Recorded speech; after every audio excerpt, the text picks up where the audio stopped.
শ্রাবণের শেষ সোমবার সারা বছরের মধ্যে এই একটি দিনই এমন শুভক্ষণ আসে যখন মহাদেবকে মাত্র একটি বিশেষ উপহার দিলে মা লক্ষ্মী দেবীর কৃপা, অপ্রত্যাশিত ধনলাভ এবং সংসারে সর্বসুখ নিশ্চিত হয়।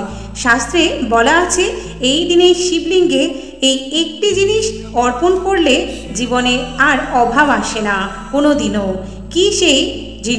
কি সেই জিনিস অর্পণ করতে হবে, চলুন জানি আজকের এই ভিডিওর মাধ্যমে। ওম নমঃ শিবায়, হর হর মহাদেব, জয় শিবশম্ভু। বন্ধুরা, আগামী 25শে শ্রাবণ 11ই আগস্ট সোমবার সম্পন্ন হচ্ছে শ্রাবণ মাসের সর্বশেষ সোমবার। যারা শ্রাবণ মাসের প্রত্যেক সোমবার দিন পূজা করছেন অথবা 16 সোমবার ব্রত করছেন, তাদের অবশ্যই শ্রাবণের এই শেষ সোমবার পালন করা প্রয়োজন। শাস্ত্রে এই বিষয়ে বলা হয়েছে, যদি কোনো ব্যক্তি শ্রাবণের কোনো সোমবার পালন করতে নাও পারেন, কেবলমাত্র শেষ সোমবার দিন যদি পালন করতে সক্ষম হন, তাতেও ভগবান শিবের কৃপা তার নিশ্চিত রূপে লক্ষ্মী লাভ হয় এবং মনোবাসনা পূর্ণ হয়। তবে শ্রাবণের এই শেষ সোমবার দিন শিবলিঙ্গে এই একটি জিনিস অবশ্যই অর্পণ করতে হয়। বন্ধুরা, আজ এই ভিডিওর মাধ্যমে আপনাদের সামনে ব্যক্ত করব যে শ্রাবণের শেষ সোমবার দিন কোন জিনিসটি অবশ্যই নিবেদন করতে হয় এবং শ্রাবণের শেষ সোমবারের পূজা বা ব্রতটি কিভাবে করতে হয়। আশা করি দর্শক বন্ধু, এই ভিডিওটি আপনাকে অনেক বেশি সমৃদ্ধ করবে। নমস্কার বন্ধুরা, লক্ষ্মীপ্রিয়াস ডেইলি ব্লগ চ্যানেলের আরও একটি ভিডিওতে আপনাদের সকলকে জানাই স্বাগত। আশা করি আপনারা সকলে ভালো আছেন এবং সুস্থ আছেন। বলা হয়েছে, শিবপুরাণের রুদ্র সংহিতায় ভগবান শিবের উদ্দেশ্যে শ্রাবণের শেষ সোমবারে বিভিন্ন ধরনের অন্ন এবং শস্য দিয়ে শিব পূজার কথা বলা হয়েছে। আরও বলা হয়েছে, শ্রাবণের শেষ সোমবার দিন ভগবান শিবের উদ্দেশ্যে অখণ্ড চাল অর্পণ করতে উপাসকের এর ফলে লক্ষ্মী লাভ হয়। যদি আতপ চাল অর্পণ করতে পারেন তাহলে সব থেকে ভালো হয় এবং আতপ চাল যদি না পান, সেক্ষেত্রে যে কোনো প্রকার চাল ভগবান শিবের উদ্দেশ্যে শ্রাবণের শেষ সোমবার দিন অর্পণ করতে পারেন। তবে মনে রাখবেন, এই চাল যেন অখণ্ড হয়, অর্থাৎ চাল যেন ভাঙা না হয়, সেই বিষয়টি অবশ্যই খেয়াল রাখবেন বন্ধুরা। শ্রাবণের শেষ সোমবার দিন ভগবান শিবের উদ্দেশ্যে গোটা চাল অর্পণ করার কথা বলা হয়েছে। যদি ভগবান শিবকে বস্ত্র অর্পণ করেন, তার ওপর এই চাল রেখে সমর্পিত করলে তা আরও বেশি শুভ ফল প্রদান করে। এই আতপ চালের সঙ্গে সামান্য কালো তিল যদি অর্পণ করতে পারেন, তাহলে সমস্ত পাপ ক্ষয় হয় এবং শনি দোষ, পিতৃদোষ থেকে মুক্তি লাভ হয়। এই চালের সঙ্গে যদি সামান্য জব মিশিয়ে ভগবান শিবের উদ্দেশ্যে নিবেদন করেন, তাহলে স্বর্গীয় সুখ বৃদ্ধি পায়। আর যদি গম মিশিয়ে তা শিবলিঙ্গে অর্পণ করেন, তাহলে সন্তান সুখ হয় এবং অর্থাৎ মুখ মিশিয়ে যদি ভগবান শিবের উদ্দেশ্যে এই চাল অর্পণ করেন, তাহলে ব্যক্তির সুখ এবং সমৃদ্ধি কখনোই কমতি হয় না। তাই বন্ধুরা, শ্রাবণের শেষ সোমবার দিন অবশ্যই পারলে বাবার উদ্দেশ্যে অখণ্ড চাল অর্পণ করুন এবং তার সঙ্গে আপনি বিভিন্ন শস্য অর্পণ করতে পারেন। এর ফলে বাবার আশীর্বাদে গৃহে আপনার লক্ষ্মী লাভ হবে এবং বাড়িতে লক্ষ্মী অচলা হয়ে বিরাজ করবেন। বন্ধুরা, ভগবান শিবের উদ্দেশ্যে এই চাল নিবেদন করার সঙ্গে সঙ্গে তা গরিব, দুস্থ, অসহায় মানুষদের উদ্দেশ্যে এই শ্রাবণের শেষ সোমবার দিন দান করুন।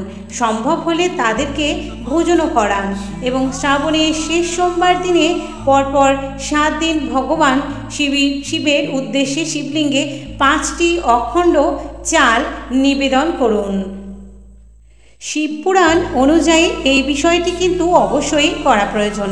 তবে লক্ষ্মী লাভ হওয়ার সঙ্গে সঙ্গে মা লক্ষ্মী গৃহে অচলা হয়ে বাড়িতে বিরাজ করবেন, শাস্ত্রমতে যদি প্রতিদিন এইভাবে মাত্র 5টি অখণ্ড চাল ভগবান শিবের উদ্দেশ্যে নিবেদন করতে পারেন, তাহলে বাবার আশীর্বাদে কখনোই আপনার গৃহে অন্ন কষ্ট হবে না। এইবার দর্শক বন্ধুরা, আপনাদের জানাবো যে শ্রাবণের শেষ সোমবার দিন ভগবান শিবের কিভাবে পুজো করবেন এবং তার উদ্দেশ্যে কিভাবে ব্রত রাখবেন, সেই প্রসঙ্গে সম্পূর্ণ বন্ধুরা আপনাদের বিষয়টি জানিয়ে দেব। নিশ্চয় জানেন আপনারা যে ভগবান শিবের অপর নাম আশুতোষ, অর্থাৎ যিনি অল্পেতেই সন্তুষ্ট হন, তিনি ভোলানাথ। তাই সকলেই তাকে সন্তুষ্ট করতে পারেন। আড়ম্বর তথা লোক দেখার নয়, তাকে সন্তুষ্ট করতে গেলে যে বিষয়টি সব থেকে প্রয়োজন সেটি হলো আপনার নিষ্ঠা, ভক্তি এবং বিশ্বাস। এই 3টি বিষয় না থাকলে বাবার পুজো করে কোনো লাভ নেই। তাই যদি এই 3টি বিষয় আপনি আপনার নিজের মনের মধ্যে আনতে পারেন, তবে এই শ্রাবণ সোমবারে বাবা ভোলানাথের পূজা যথাবিধি মেনে সম্পন্ন করুন। নিশ্চিতরূপে আপনি যে উদ্দেশ্য নিয়ে বাবার পূজা করছেন সেই উদ্দেশ্যে আপনি সফল হবেনই হবেন। বন্ধুরা, প্রথমে জানিয়ে রাখি যে বাবার এই পূজা যে কেউ করতে পারেন এবং এই পূজা খুব সহজ সরল। শ্রাবণ সোমবারের এই পূজা আপনি যেমন বাবার যে কোনো মন্দিরে গিয়ে করতে পারেন, ঠিক তেমনই আপনি এই পূজা আপনার নিজের গৃহে বসেও করতে পারেন। তবে এই পূজা সম্পন্ন করার জন্য আপনার গৃহেতে একটি শিবলিঙ্গ থাকা অতি আবশ্যক। শ্রাবণ সোমবারে বাবার পূজার জন্য যে সমস্ত উপকরণগুলি প্রয়োজন তা যৎসামান্যই। শিব পূজার সর্বপ্রধান দুটি উপাদান হলো ফুল এবং বেলপাতা। এর মধ্যে ভগবান শিবের সব থেকে পছন্দের ফুল হলো ধুতরা, চাপা, আকন্দ, কলকে এবং নীল অপরাজিতা, যাকে আমরা নীলকণ্ঠ বলে থাকি। উক্ত 5 প্রকার ফুলের মধ্যে আপনি যে কোনো এক প্রকার ফুল দিয়েই বাবার এই পূজা সম্পন্ন করতে পারেন। তবে একান্তই যদি এই 5 প্রকার ফুলের মধ্যে কোনোটি না পান, তাহলে সেক্ষেত্রে লাল ফুল ভিন্ন অন্য যে কোনো প্রকার ফুল দিয়েও বাবার পূজা সম্পন্ন করা যায়। যেমন ধরুন টগর, এই ফুলটি দিয়েও কিন্তু পূজা সম্পন্ন করতে পারেন। বাবার সাদা ফুলও ভীষণ পছন্দের। পূজার উপকরণ হিসেবে আরও যে দ্রব্যটি গুরুত্বপূর্ণ তা হলো পঞ্চামৃত, অর্থাৎ দুধ, দই, ঘৃত, মধু, চিনি বা গুড়। এবং এরই সঙ্গে যে বিষয়টি প্রয়োজন তা হলো গঙ্গাজল। যদি গঙ্গাজল না থাকে তাহলে সেক্ষেত্রে আপনি অন্য যে কোনো প্রকার বিশুদ্ধ জল, যেমন ধরুন ডাবের জল বা নারকেলের জল বা অন্য যে কোনো প্রকার বিশুদ্ধ জল ব্যবহার করতেই পারেন। এই কয়েকটি প্রধান দ্রব্য ছাড়া পূজার প্রয়োজন সাদা চন্দন, একটুখানি আতপ চাল, যে কোনো এক প্রকার গোটা ফল, সামান্য নৈবেদ্য। অর্থাৎ ভোগের দ্রব্য এই নৈবেদ্যের ক্ষেত্রে নিবেদন করে এর পক্ষে একটি বাতাসা আপনি দিতে পারেন। এবং সর্বশেষ ধূপ, দ্বীপ এবং একটি কাঁচা টাকা, অর্থাৎ 16 আনা 1 টাকা আপনি দিতে পারেন। অর্থাৎ 1 টাকা কিংবা 5 টাকা বা 10 টাকার কয়েনও আপনি অর্পণ করতে পারেন। এবার আসবো দর্শক বন্ধুরা শ্রাবণ মাসের এই শিব পূজা প্রক্রিয়া সম্পর্কে। বন্ধুরা, যে উদ্দেশ্য নিয়ে বা যে মনের ইচ্ছা নিয়ে আপনি শ্রাবণ মাসে এই ভগবান শিবের পূজা করছেন, সেই উদ্দেশ্য বা মনের ইচ্ছা বিষয়ে সম্পূর্ণ কিন্তু প্রথমেই পরিষ্কার থাকা প্রয়োজন। কারণ মনের ইচ্ছা বা উদ্দেশ্য যদি স্পষ্ট না হয়, তাহলে 100 প্রার্থনা করলেও, শতবার প্রার্থনা করলেও তার ফল লাভ হয় না। তাই মনের ইচ্ছা বা উদ্দেশ্যটিকে প্রথমেই স্পষ্ট করুন। বন্ধুরা, শ্রাবণ সোমবার দিন বাবার এই পূজা আপনি সম্পূর্ণ উপবাস রেখেও করতে পারেন। আবার ফল, দুধ, সাবু ইত্যাদি খেয়েও করতে পারেন। তবে পুজো করার আগের দিন যে আহারটি সম্পূর্ণ করবেন সেটি কিন্তু নিরামিষ হওয়া উচিত এবং সাত্ত্বিক হওয়া উচিত। অর্থাৎ সর্বশেষে খাবারটি এবং পুজোর সময় সম্পন্ন করার পর প্রথম যে খাবারটি খাচ্ছেন সেটি যেন সম্পূর্ণ নিরামিষ হয়। যদি সম্ভব হয় এই মাসের প্রত্যেকটি দিনই আপনি সাত্ত্বিক আহার গ্রহণ করুন। এটি অত্যন্ত শুভ ফল প্রদান করবে আপনার ভাগ্যে, জীবনে। আর হ্যাঁ, পূজার দিন কোনো অবস্থাতেই কোনো নেশা জাতীয় দ্রব্য গ্রহণ করবেন না।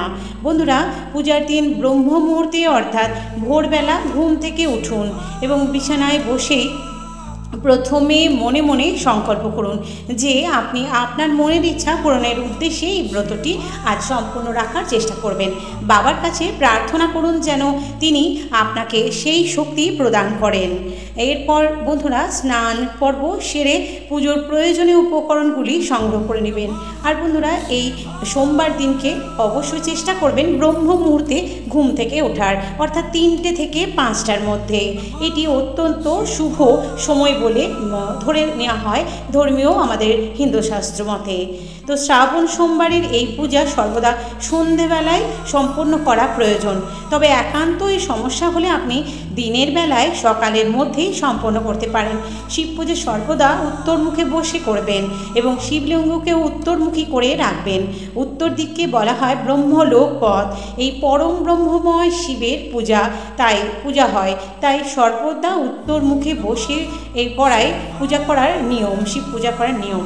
অর্থাৎ শিব পূজার প্রারম্ভে প্রথমে ভগবান শিবকে প্রণাম করবেন, তারপরে তার কাছে মনে মনে বলুন যে তিনি যেন আপনার এই পূজাটি সার্থক করে দেয়। যদি কোনো ভুল ত্রুটি হয়ে যায় আপনার দ্বারা, তিনি যেন নিজ গুণে ক্ষমা করে দেন আপনাকে। এরপর বন্ধুরা প্রথমে গঙ্গা জল হাতের তালুতে নিয়ে ঘরের সর্বত্র ছিটিয়ে দিন। তারপর 21 ফোঁটা 2-1 ফোঁটা 3 বার আপনি পান করুন এবং মুখে স্পর্শ করুন এবং এরপর সকল দেবদেবীর উদ্দেশ্যে প্রণাম করুন এবং নিজের ইষ্টমন্ত্র 3 বার জপ করুন বা ওম বিষ্ণু তদ্বিষ্ণু এই মন্ত্রটিও উচ্চারণ করতে পারেন। তারপর শুরু করুন ভগবান শিবের পূজা। প্রদীপ ধূপকাঠি জ্বালানোর পর ভগবান শিবকে যে চন্দন দ্বারা লেপন করুন। তারপর 11টি ফুল, বেলপাতা, নৈবেদ্য সমস্তটি বাবার মাথায় নিবেদন করুন। আর হ্যাঁ বন্ধুরা, অবশ্যই মনে রাখবেন শিবলিঙ্গের সামনে যদি আপনি নন্দী মহারাজকে ডাকছেন, অবশ্যই নন্দী মহারাজের মুখ কিন্তু পূর্ব দিকে থাকা উচিত। আর শিবলিঙ্গের মুখ যেন অবশ্যই দেখবেন সেটি উত্তরমুখী যেন থাকে বা উত্তরমুখে অবস্থান করবে, তারপরে পুজো করবেন, এমনটাই বলছে আমাদের শাস্ত্র। এরপর ধূপ ও প্রদীপ বাবার উদ্দেশ্যে দেখান। এই সমস্ত প্রক্রিয়া করার সময় বাবার একটি মন্ত্র উচ্চারণ করুন, আর সেটি হলো ওম নমঃ শিবায় নমো নমঃ, ওম নমঃ শিবায় নমো নমঃ। আর যদি সম্ভব হয় বন্ধুরা এই মন্ত্রটিও উচ্চারণ করতে পারেন। এটি কিন্তু মহামৃত্যুঞ্জয় মন্ত্র, এটি অত্যন্ত শক্তিশালী মন্ত্র। আপনি বাবার মাথায় জল অর্পণ করুন কিংবা ফল অর্পণ করুন, যে কোনো দ্রব্য আপনি যখন বাবার মাথায় অর্পণ করবেন তখন এই মন্ত্রটিও আপনি বলতে পারেন। ওম ত্র্যম্বকং যজামহে সুগন্ধিম পুষ্টিবর্ধনম উর্বারকমেব বন্ধনানু মৃত্যুর্মোক্ষ্য মামৃতা। তো এটি 3 বার বলে আপনি বাবার মাথায় যে কোনো জিনিস নিবেদন করতে পারেন। আবারও বলছি, কেউ যদি খুব কঠিন রোগ বা ব্যাধিতে ভুগছেন, সেখান থেকে মুক্তি পেতে চান অথবা জীবনে প্রবল সমস্যা থেকে মুক্তি পেতে চান, তাহলে অবশ্যই ভগবান শিবের মহামৃত্যুঞ্জয় মন্ত্রটি জপ করুন। এটি অত্যন্ত শক্তিশালী। এটি 108 বার ভক্তি ভরে মনোযোগ সহকারে বাবাকে মনে মনে স্মরণ করে এই মহামৃত্যুঞ্জয় মন্ত্রটি উচ্চারণ বা জপ করুন। আর যদি সম্ভব হয় তাহলে এটি 108 বার কিংবা 812 বার আপনি কিন্তু এটি জপ করতে পারেন।